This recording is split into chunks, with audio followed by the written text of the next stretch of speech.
Bonjour et bienvenue dans cette vidéo, je vais vous détailler la correction de l'exercice 1 pour les révisions du DS1. Dans cet exercice, on a des équations à résoudre. Donc là, ce ne sont pas des équations du second degré, ça on verra ça dans l'exercice suivant. Quand on a des équations comme cela à résoudre, soit si on a simplement z et des nombres complexes, on va rester avec z et on va déterminer z. Et si on a aussi le conjugué z bar, là on va être obligé de passer à l'écriture sous forme algébrique z égale x plus iy. C'est parti pour la première équation. Ici, on n'a pas de conjugué, pas de z bar, donc on résout comme une équation classique avec x, c'est-à-dire qu'on met tous les z du même côté, à gauche ici. Donc 2iz qui est à droite, je le passe à gauche, ça fait z moins 2iz, et le moins i, là, je le passe à droite, ce qui fait 3 plus i à droite. Maintenant, je factorise par z à gauche, donc z facteur de 1 moins 2i, et puis ensuite, je n'ai plus qu'à diviser par 1 moins 2i, ce qui me donne z égale 3 plus i divisé par 1 moins 2i. Alors la division, je vous rappelle, pour avoir la forme algébrique, ensuite on multiplie en haut et en bas par le conjugué du dénominateur, c'est-à-dire 1 plus 2i, on change le signe de ce qui est devant ei. En bas, ça fait x carré plus y carré, c'est même pas la peine de faire le détail, donc 1 au carré plus 2 au carré, et en haut, on développe 3 fois 1, 3, 3 fois 2i, 6i, i fois 1, i, et ici, i fois 2i, j'ai mis directement, puisque ça fait 2i carré, et que i carré vaut moins 1, j'ai donc mis directement moins 2. Voilà, on termine le calcul. En bas, ça fait 1 plus 4, 5, et en haut, 3 moins 2, donc il reste 1, et puis 6i plus i, ça fait 7i. Et donc, je les ai séparés pour mettre vraiment bien sous forme algébrique, mais cette réponse-là, elle est juste aussi. Voilà.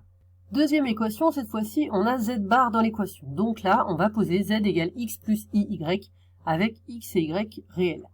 Donc z bar, ça fait x plus y, facteur de x moins y, le conjugué. Et puis on remplace aussi ici z par x plus y, et puis il restait moins i plus 3. On développe à gauche, alors là on a fait un peu rapidement, mais vous pouvez voir aussi que c'est une identité remarquable. Et donc ça fait x carré moins i carré y carré, donc plus y carré. Et sinon vous développez en faisant la double distributivité, ça fonctionne aussi. À gauche, bien simplement, on a regroupé d'abord la partie réelle, x plus 3, et puis on a factorisé i, il reste donc y moins 1 en partie imaginaire. Et maintenant, on va dire la partie réelle du terme de gauche est égale à la partie réelle du terme de droite, et pareil pour les parties imaginaires, c'est-à-dire qu'on identifie les parties réelles imaginaires à gauche et à droite. Donc ça nous donne, à gauche, il n'y a pas de i, donc c'est que de la partie réelle, x carré plus y carré, c'est donc égal à la partie réelle à droite qui est x plus 3.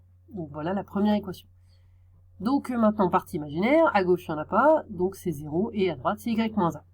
Pour résoudre ce système d'équations, au départ, l'équation du haut, on ne sait pas la résoudre, mais celle du bas, on peut tout de suite voir que ça donne y égale 1, et donc on remplace y par 1 dans la première équation. Donc 1 au carré, ça fait 1, donc finalement, ça nous donne x carré plus 1. Et puis on a passé tout le reste à gauche.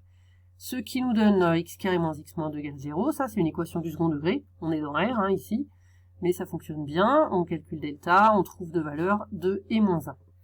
Et donc on a deux solutions possibles, soit x vaut 2 et y égale 1, c'est-à-dire que ça fait donc le nombre complexe 2 plus i, puisque 2 plus 1i, c'est le premier, soit x vaut moins 1 et y est toujours égal à 1, il n'y a qu'une seule valeur possible pour y, donc moins 1 plus 1i, c'est-à-dire moins 1 plus i, voilà les deux solutions. Dernière équation, z bar égale 3z plus 1 moins i. Ici, donc, on a également z bar, donc on va passer à l'écriture sous forme algébrique. Z égale x plus iy avec x et y réels. On remplace le z bar, donc c'est x moins y puisque c'est conjugué. Z, on remplace par x plus y. Ensuite, à gauche, là, on n'a rien changé. Et puis à droite, on a développé 3x plus 3y et on a directement groupé par forme partie réelle, donc 3x plus 1 puisqu'il y avait 1 ici. Et pour la partie imaginaire i, on a 3y moins 1, puisqu'on avait moins i.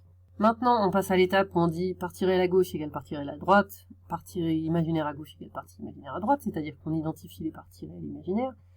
Et on obtient donc deux équations. Partie réelle, ça fait x égale 3x plus 1, la première équation. Et partie imaginaire, ça fait moins y égale 3y moins 1. Donc là, ce sont deux équations qui se résolvent chacune de leur côté. Ici, en passant le 3x à gauche, on obtient moins 2x égale 1, donc finalement x égale moins 1,5. Et ici, on passe le 3y à gauche, ça fait moins 4y, moins y moins 3y.